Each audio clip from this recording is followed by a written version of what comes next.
પ્રકરણ 2 સજીવ અને નિર્જીવ.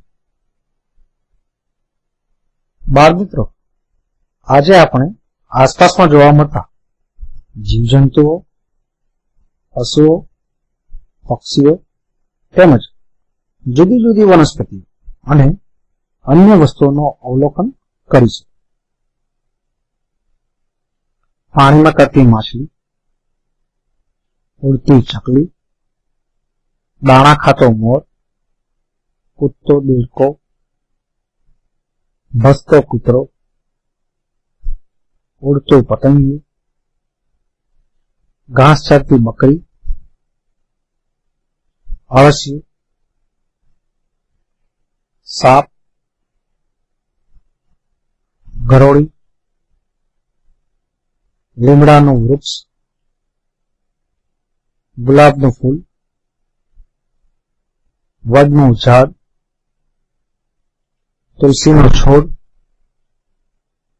આંબાનું ઝાડ આ કેટલાક વસ્તુઓના ઉદાહરણ છે. આ ઉપરાંત આપણે અન્ય વસ્તુઓ પણ જોઈએ.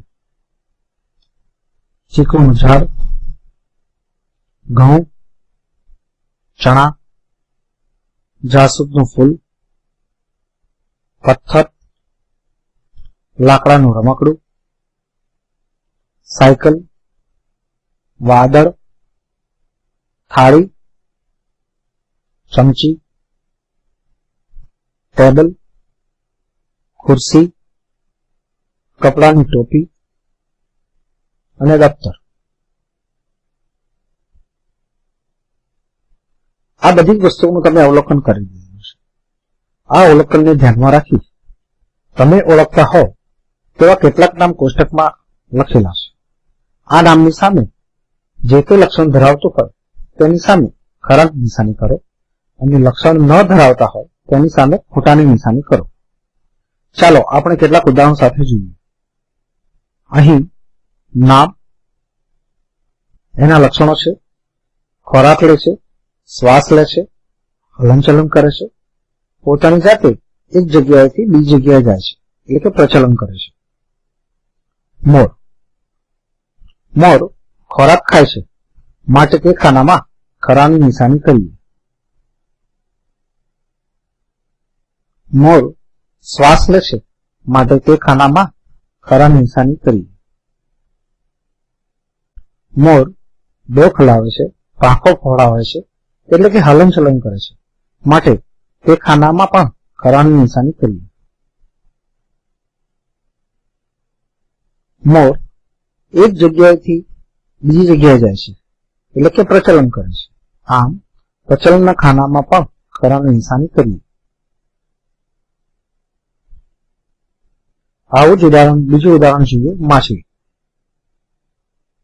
માછલી ખોરાક લે છે માટે ખોરાક રીતે ખાનામાં ખરું કરીએ.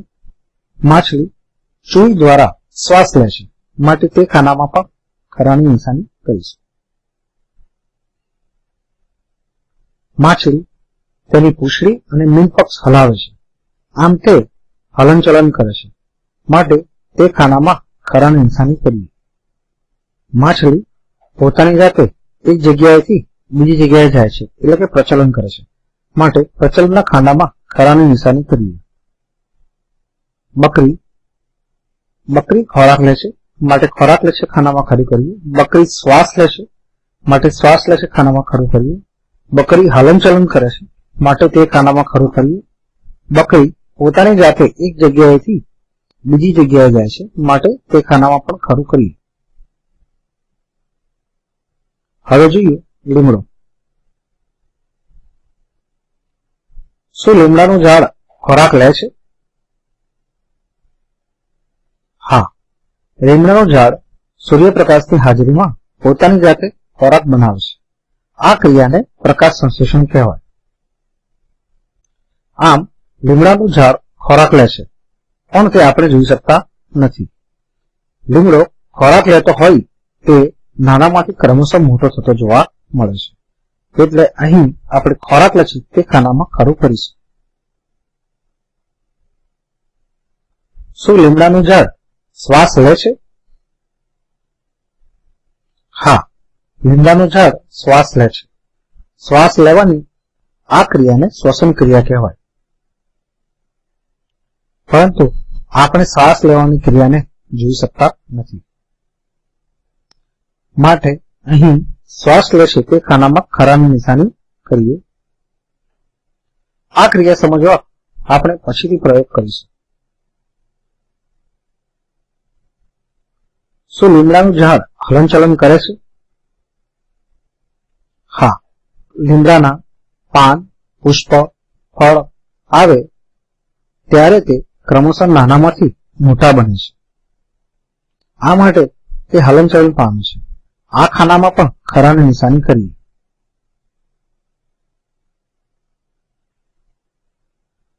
પ્રચલન એટલે કે પોતે જ પોતાની એક જગ્યાએથી બીજી જગ્યાએ જાય. પરંતુ લીમડો પ્રચલન કરતો નથી.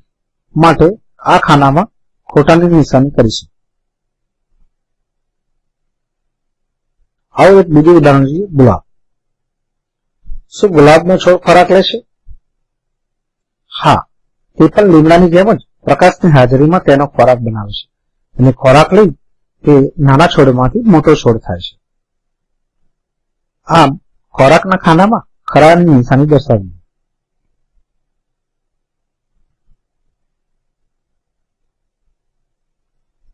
શું ગુલાબનો છોડ શ્વાસ લે છે? હા, તે પણ શ્વસન ક્રિયા કરે છે. આ ક્રિયા આપણે જોઈ શકતા નથી. અહીં શ્વાસ લેતો હોવાથી શ્વાસના ખાનામાં ખરાની નિશાની કરીશું.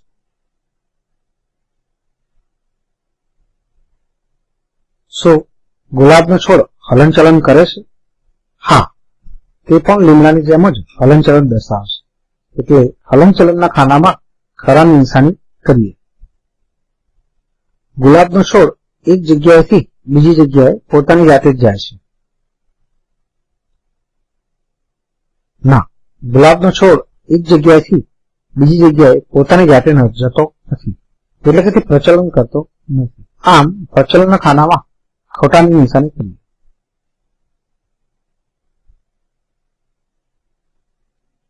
હવે બીજું એક ઉદાહરણ જોઈએ. પથ્થર. શું પથ્થર ખોરાક લે છે? ના, પથ્થર ખોરાક લેતો નથી. એટલે કે ખોરાકના ખાનામાં ખોટાની નિશાની કરીએ. શું પથ્થર શ્વાસ લે છે? ના, પથ્થર શ્વાસ લેતો નથી. એટલે શ્વાસના ખાનામાં ખોટાની નિશાની દર્શાવીએ.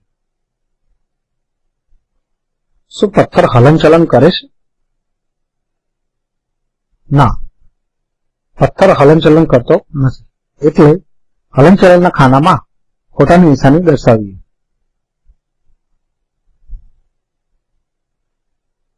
શું પથ્થર પોતાની જાતે જ એક જગ્યાએથી બીજી જગ્યાએ જાય છે? ના, તે પોતાની જાતે એક જગ્યાએથી બીજી જગ્યાએ જતો નથી. એટલે કે તે પ્રચલન દર્શાવતો નથી. આમ પ્રચલનના ખાનામાં ખોટાની નિશાની કરીએ. ચમચી. શું ચમચી ખોરાક ખાય છે? ના, ચમચી ખોરાક ખાતી નથી. એટલે ખોરાકના ખાનામાં ખોટાની નિશાની દર્શાવીએ. શું ચમચી શ્વાસ લે છે? ના, ચમચી શ્વાસ લેતી નથી. એટલે શ્વાસના ખાનામાં ખોટાની નિશાની દર્શાવીએ. શું ચમચી હલનચલન કરે છે? ના, તે હલનચલન કરતી નથી. એટલે હલનચલનના ખાનામાં ખોટાની નિશાની દર્શાવીએ.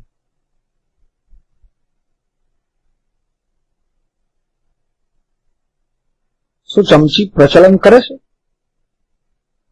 ના, તે પ્રચલન કરતી નથી. એટલે પ્રચલનના ખાનામાં ખોટાની નિશાની દર્શાવીએ. બાળ મિત્રો, આવું એક બીજું ઉદાહરણ જોઈએ. તમે ચિત્ર પરથી જોઈ શકો છો. ઉદાહરણ છે પતંગિયું. પતંગિયું જે કઈ ક્રિયા કરે છે તેને ધ્યાનમાં રાખી આપણે કોઠાને ખોલીએ. અહીં પતંગિયું ખોરાક લે છે, માટે ખોરાકના ખાનામાં ખરું કરીશું. અહીં પતંગિયું શ્વાસ લે છે, પરંતુ આપણે જોઈ શકતા નથી, માટે શ્વાસ લે છે તે ખાનામાં પણ ખરું કરીશું. અહીં પતંગિયું હલનચલન કરે છે, તે જોઈ શકાય છે, માટે હલનચલનના ખાનામાં ખરા નિશાની કરીશું. પતંગિયું પોતાની જાતે ઉડીને બીજી જગ્યાએ જઈ શકે છે, માટે તે પ્રચલન દર્શાવે છે, માટે પ્રચલનના ખાનામાં ખરાની નિશાની કરીશું. આવી જ રીતે તમે પણ જુદા ઉદાહરણો લઈ તમારા ઉદાહરણોનું અવલોકન તમારા અવલોકન કોઠામાં નોંધી શકો છો. અવલોકન કોઠામાં જોતા જે ઉદાહરણની સામે ખોરાક લે, શ્વાસ લે, હલનચલન કે પ્રચલન કરે તે પૈકીના ખાનામાં ખરાની નિશાની દર્શાવે તે બધા જ સજીવો છે, જ્યારે બાકીના બધા જ નિર્જીવ છે. અવલોકન કોઠાનું ધ્યાનથી નિરીક્ષણ કરો.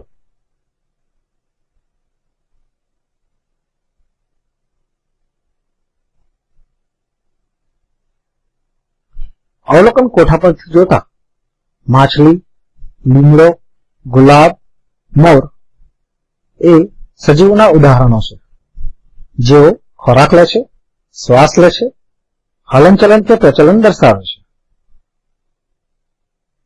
જ્યારે પથ્થર અને ચમચી એ નિર્જીવ છે, જેઓ ખોરાક લેતા નથી, શ્વાસ લેતા નથી, હલનચલન કે પ્રચલન દર્શાવતા નથી. અહીં ગુલાબ અને લીમડો એ હલનચલન દર્શાવે છે, પરંતુ પ્રચલન કરતા નથી, પરંતુ તે ખોરાક લે છે અને શ્વાસ પણ લે છે, માટે તેમને પણ સજીવ તરીકે ઓળખવામાં આવે છે. બીજા કેટલાક ઉદાહરણો જોઈએ. વાદળા, સૂર્ય, ચંદ્ર, આગગાડી, નદી, દરિયો જેવા બીજા ઉદાહરણો તમે જોશો તો તેમાં તમને કેટલાક સજીવના લક્ષણો જોવા મળશે, જેમ કે વાદળા ચાલે છે, આગગાડી કોલસો ખાય છે, નદીનું પાણી કે દરિયાનું પાણી હલનચલન કરે છે. પરંતુ આ બધા જ ઉદાહરણો જોતા તેઓ ખોરાક લેતા નથી, તેઓ શ્વાસ લેતા નથી, તેઓ પોતાની જાતે હલનચલન કે પ્રચલન દર્શાવતા નથી. અહીં આપેલા બધા જ ઉદાહરણો નિર્જીવ છે. સૂર્ય સવારે પૂર્વમાં, બપોરે માથા ઉપર અને સાંજે પશ્ચિમમાં જોવા મળે છે. સજીવોની યાદી જોતા મોર, લીમડો, માછલી અને ગુલાબ સજીવોના લક્ષણો દર્શાવે છે. આ સજીવોના લક્ષણોમાં ગુલાબ અને લીમડો પ્રચલન દર્શાવતા નથી, જેઓને વનસ્પતિ તરીકે ઓળખવામાં આવે છે. જ્યારે મોર, માછલી એ પ્રચલન દર્શાવે છે, જેમને પ્રાણીઓ તરીકે ઓળખવામાં આવે છે. એટલે કે પ્રાણીઓ પ્રચલન કરે છે, જ્યારે વનસ્પતિઓ પ્રચલન કરતી નથી. પરંતુ આ બધા જ પ્રાણીઓ અને વનસ્પતિઓ સજીવ છે. બાળ મિત્રો, આપણે એક પ્રયોગ કરી જોઈએ. વનસ્પતિ શ્વાસ લેશે તેની ચકાસણી કરવા આપણે એક પ્રયોગ કરીએ. પ્રયોગ માટે 2 વાટકી પાણી, ચૂનો, ડુંગળી, પ્લાસ્ટિકની પારદર્શક થેલી, છોડ ઉછરેલ કુંડું અને દોરી જોઈશું. સૌપ્રથમ વાટકીમાં ચૂનાનું પાણી ભરાવીને 2 કલાક સુધી રાખો. 2 કલાક પછી વાટકીમાં જોતા ઉપરની તરફનું પાણી પારદર્શક જેવું દેખાય છે, જ્યારે તળિયાના ભાગે ચૂનો બેસી ગયેલો જોવા મળે છે. વાટકીમાંથી ચૂનો હલાવ્યા વગર ઉપરનું પાણી પારદર્શક કોથળીમાં અને થોડું પાણી બીજી વાટકીમાં લો. ચૂનાને નીતર્યું પાણી ભરેલી પારદર્શક કોથળીને વનસ્પતિની ડાળીના કેટલાક પાંદડા અંદર રહે તે મુજબ દોરીથી બાંધી દો. આકૃતિ પર નજર કરી તેને વધારે સારી રીતે સમજી શકશે. 1 કલાક પછી પ્લાસ્ટિકની કોથળીનું અવલોકન કરો. અવલોકન કરતા જણાશે કે કોથળીમાં ભરેલું ચૂનાનું નીતર્યું પાણીનો રંગ બદલાઈ જાય છે અને દૂધિયો બને છે. હવે આ જ રીતે વાટકીમાં લીધેલ ચૂનાના નીકળ્યા પાણીમાં ભૂંગળીની મદદથી થોડાક સમય સુધી ફૂંક મારી અવલોકન કરો. વાટકીનું પારદર્શક દેખાતું પાણી ધીમે ધીમે દૂધિયા રંગનું બની જાય છે. અહીં ડાળી સાથે બાંધેલ પ્લાસ્ટિકની થેલી અને વાટકીમાં ફૂંક મારતા બંનેમાં ચૂનાનું નીતરું પાણી દૂધિયું બને છે. આવું શા માટે થતું હશે? બધા જ પ્રાણીઓ શ્વાસ લે છે, એટલે કે શ્વસન કરે છે. તેઓ પણ ઓક્સિજન વાયુનો જ ઉપયોગ કરે છે અને વાતાવરણમાં કાર્બન ડાયોક્સાઇડ વાયુ મુક્ત કરે છે. વનસ્પતિ પણ શ્વાસ લે છે, એટલે કે શ્વસન કરે છે. આ માટે તે પણ ઓક્સિજન વાયુનો જ ઉપયોગ કરે છે અને કાર્બન ડાયોક્સાઇડ વાયુ મુક્ત કરે છે. આ મુક્ત થતો કાર્બન ડાયોક્સાઇડ વાયુ ચૂનાના નીકળ્યા પાણીને દૂધિયું બનાવે છે. હવે સમજાશે કે પ્લાસ્ટિકની કોથળીમાં ભરેલ ચૂનાનું નીતરું પાણી દૂધિયું કેમ બન્યું. વનસ્પતિ શ્વસન ક્રિયા કરી અને કોથળીમાં કાર્બન ડાયોક્સાઇડ વાયુ મુક્ત કરે છે, જે ચૂનાના નીકળ્યા પાણીને દૂધિયું બનાવે છે. આ જ રીતે કસ્કારીના સ્ટ્રોની મદદથી ફૂંક મારતા આપણા ઉચ્છ્વાસનો કાર્બન ડાયોક્સાઇડ વાયુ તે પાણીમાં ભળે છે અને પાણી દૂધિયું બને છે. આ બધા જ પ્રાણીઓની જેમ વનસ્પતિઓ પણ શ્વાસ લે છે, એટલે કે શ્વસન ક્રિયા કરે છે. બાળ મિત્રો, તમને ખબર છે વનસ્પતિની શ્વસન ક્રિયા કયા અંગો દ્વારા થતી હશે? ચાલો આપણે ચિત્ર દ્વારા સમજીએ. વનસ્પતિના પાંદડામાં આવેલા સૂક્ષ્મ છિદ્રો, જેને પર્ણ છિદ્ર કે પર્ણરંધ્ર કહેવામાં આવે છે, જેની મદદથી તે શ્વસન ક્રિયા કરે છે. વનસ્પતિ મૂળ તેમજ પ્રકાંડ દ્વારા પણ શ્વસન કરે છે. સજીવના લક્ષણો. સજીવો ખોરાક લે છે, શ્વાસ લે છે, હલનચલન કે પ્રચલન દર્શાવે છે. આ લક્ષણો ઉપરાંત બીજા કેટલાક લક્ષણો પણ જોવા મળે છે, જેમ કે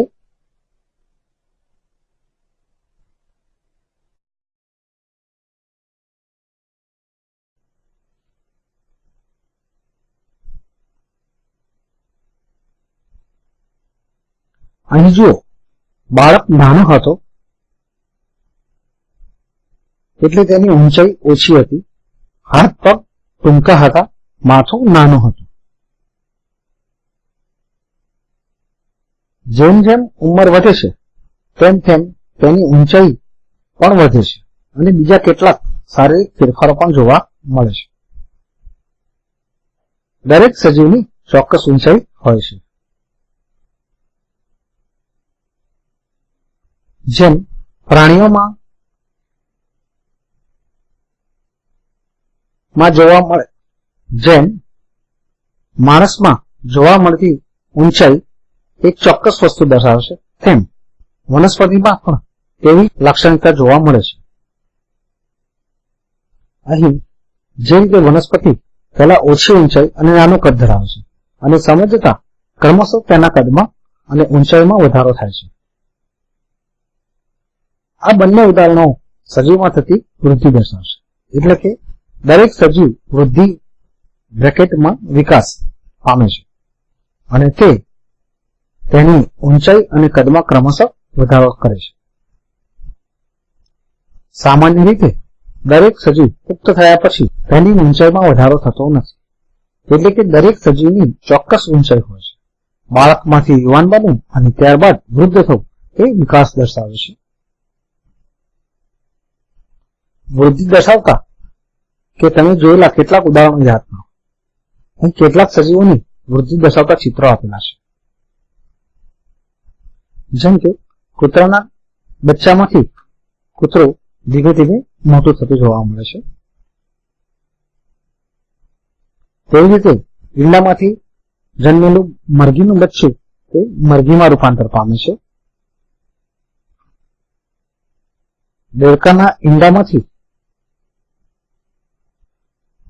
બનતા ટેડપોલ ક્રમશઃ દેડકામાં રૂપાંતર પામે છે. વૃદ્ધિ દર્શાવતા તમે જોયેલા કેટલાક ઉદાહરણ અહીં યાદ કરો.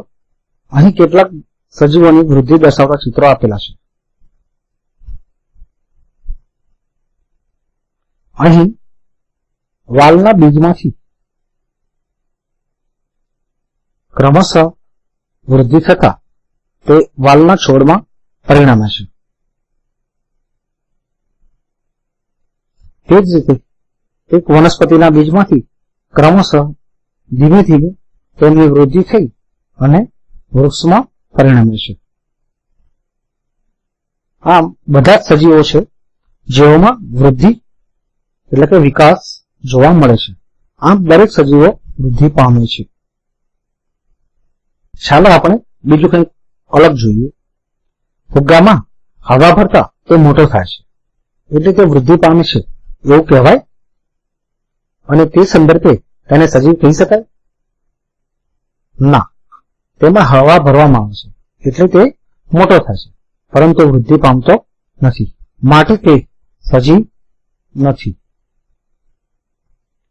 આમ એકમાત્ર લક્ષણને લઈને તેને સજીવ કે નિર્જીવ કહેવું ઘણું મુશ્કેલ છે.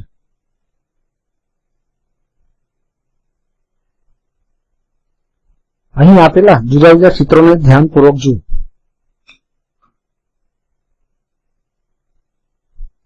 ઉપરના ચિત્રો સંવેદના દર્શાવે છે. પ્રાણી હોય કે વનસ્પતિ, દરેક સજીવ સંવેદના ધરાવે છે. હસવું, રડવું, ભૂખ લાગવી, દુખાવો થવો એ સંવેદનાઓ છે. આપણને પગમાં કાચ વાગતા દુખે છે તો શું ગાય, ભેંસ, કૂતરા જેવા પ્રાણીઓને પણ પગમાં કાંટો કે ખીલી જેવી ધારદાર વસ્તુઓ વાગતા દુખતું હશે?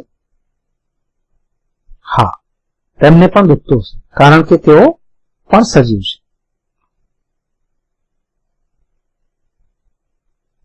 શું લાકડા કે ભીતમાં ખીલી મારતા તેને પણ દુખતું હશે ને?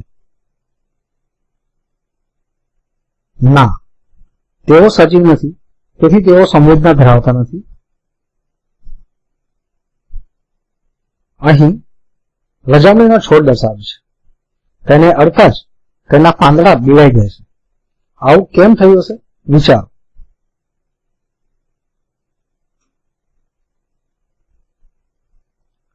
લજામણીનો છોડ એ સંવેદનશીલ વનસ્પતિ છે. તેને અડતા જ પાંદડા પીળાઈ જાય છે એટલે લજામણીના છોડને અંગ્રેજીમાં ટચ મી નોટ પ્લાન્ટ તરીકે ઓળખવામાં આવે છે.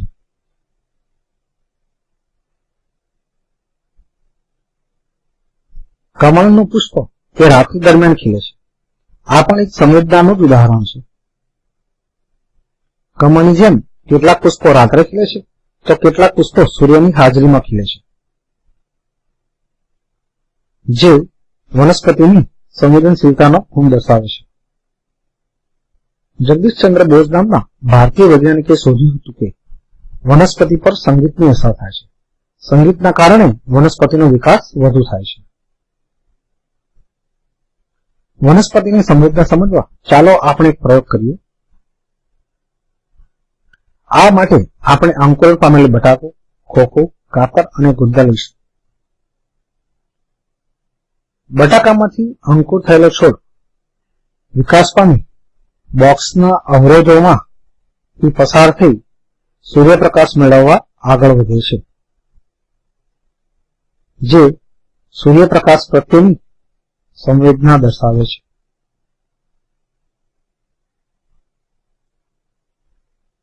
સૂર્યપ્રકાશ તરફ વળેલો છોડ પણ સંવેદના દર્શાવે છે. અહીં કેટલાક બીજા ચિત્રો આપેલા છે, તેનું અવલોકન કરો.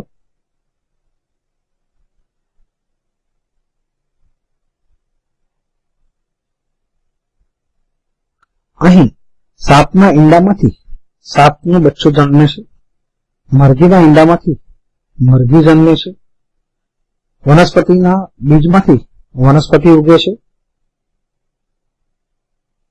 એટલે કે સજીવો તેના જેવો જ બીજો સજીવ ઉત્પન્ન કરી શકે છે.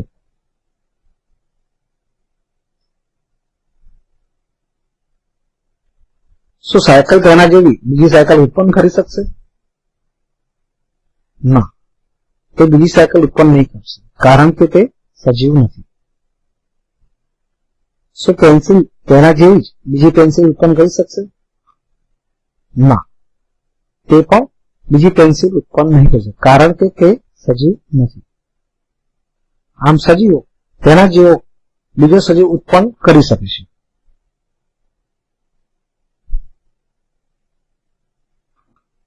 જ્યારે નિર્જીવો તેના જેવા જ બીજા નિર્જીવો ઉત્પન્ન કરી શકતા નથી.